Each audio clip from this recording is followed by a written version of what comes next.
নমস্কার, নিউজ ভ্যানগার্ডের পর্দায় সকলকে স্বাগত। এই মুহূর্তে আপনাদের সাথে আমি রয়েছি শতাব্দী। চোখ রাখবো এখনকার গুরুত্বপূর্ণ খবরাখবরে। আন্তর্জাতিক নারী দিবসে যোগদান করতে এসে কার্যত ঘটল এক বিপত্তি।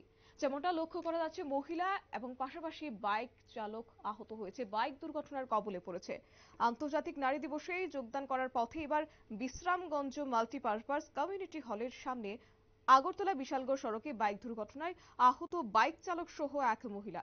ঘটনা মঙ্গলবার আনুমানিক দুপুর 1:30 নাগাদ।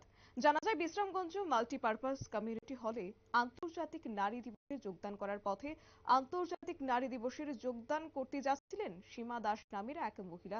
বিশ্রামগঞ্জ মাল্টিপারপাস কমিউনিটি হল ঘরের সামনে আসতেই আগরতলা বিশালগড় সড়কে TR06A 8607 নম্বরের একটি বাইক বিশ্রামগঞ্জের উদ্দেশ্যে যাওয়ার পথেই দ্রুত গতিতে থাকায় নিয়ন্ত্রণ হারিয়ে সীমা দাসকে সজোরে ধাক্কা মারে এবং বাইক সহ রাস্তায় ছিটকে পড়ে যায় বাইক চালক বিশ্বজিৎ সরকার।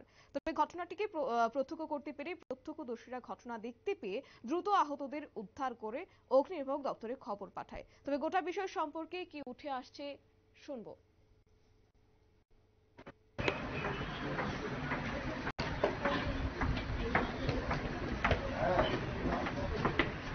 যে হলকানা আরো জায়গাও লগে ফাইনাই রেসিউ সাইটাও বিশ্বমঞ্জ সিভিক হাসপাতাল ভর্তি খাইছে সাবো তামাই তামুয়ানি আgo kaisa pasajari no bo fainai kotai klangkhata bike bai যে বনি কোন মুংরক খাইয়া মাকা আছে mungro ko saima ka সীমা দাস না সীমা দাস, মহিলাটার নাম হচ্ছে সীমা দাস আর বাইক চালাইছে যে তার নাম হচ্ছে বিশ্বজিৎ সরকার।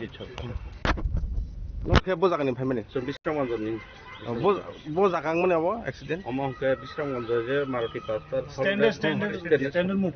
আচ্ছা আচ্ছা পাশাপাশি খর বসে এমনে এমনি দুইজন শাক দেরা না রক সাজ দেরানাই দুইজন খাতা মানে বড়কে হিমিত মানডা নাকি বাইক বাইক গাড়ি যে বাইক আর পথচারী। মহিলা আগে হিমিত মানি হিমিত আচ্ছা আচ্ছা ইনকে বড় থুতা যায় ইনকে বিশ্বজিৎ যেটা বিশ্বজিৎ সরকার সরকার বর্ণ থুতাই রূপে গেতা বাইক বাই না বাইক বে আমরা আমরা আপনারা শুনলেন তাদের বক্তব্য। এক্ষেত্রে আন্তর্জাতিক নারী দিবসে যোগদান করতে এসে সীমা দাস নামের সেই মহিলা গুরুতরভাবে আহত হয়েছেন বাইকের ধাক্কায়। তবে তাদের আহতদের বর্তমানে তাদেরকে উদ্ধার করে ঘটনাস্থল থেকে উদ্ধার করে প্রাথমিক চিকিৎসার জন্য বিশ্রামগঞ্জ হাসপাতালে নিয়ে যাওয়া হয় এবং বর্তমানে তাদের চিকিৎসা সেই হাসপাতালেই চলছে। নিয়ে নিচ্ছে ছোট একটি বিজ্ঞাপন বিরতির সঙ্গে থাকুন।